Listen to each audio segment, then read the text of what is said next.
సిద్దిపేట జిల్లా చిన్నకోడూరు మండల కేంద్రంలో బాలల దినోత్సవ వేడుకలు ఘనంగా నిర్వహించినట్లు ప్రాథమిక పాఠశాల ఉపాధ్యాయులు మధుసూదన్ రెడ్డి తెలిపారు.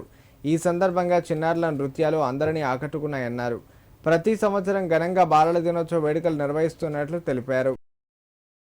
ప్రాథమిక పాఠశాల చిన్నకోడూరు పాఠశాలలో పండిత జవహర్లాల్ నెహ్రూ భారతదేశ తొలి ప్రధాని యొక్క పుట్టినరోజు వేడుకలను ప్రాథమిక పాఠశాలలో విద్యార్థులందరూ ఎంతో సంబరంగా జరుపుకుంటున్నారు. ఇటు కార్యక్రమంలో ఉపాధ్యాయులు, విద్యార్థులు, టీచర్స్ పేరెంట్స్ మీటింగ్ సందర్భంగా వచ్చిన పేరెంట్స్ కూడా విద్యార్థులు చేసినటువంటి నృత్యాలను ఎంతో గొప్పగా మెచ్చుకొని వాళ్లకు పోసినటువంటి బహుకరణను కూడా చేయడం జరిగింది.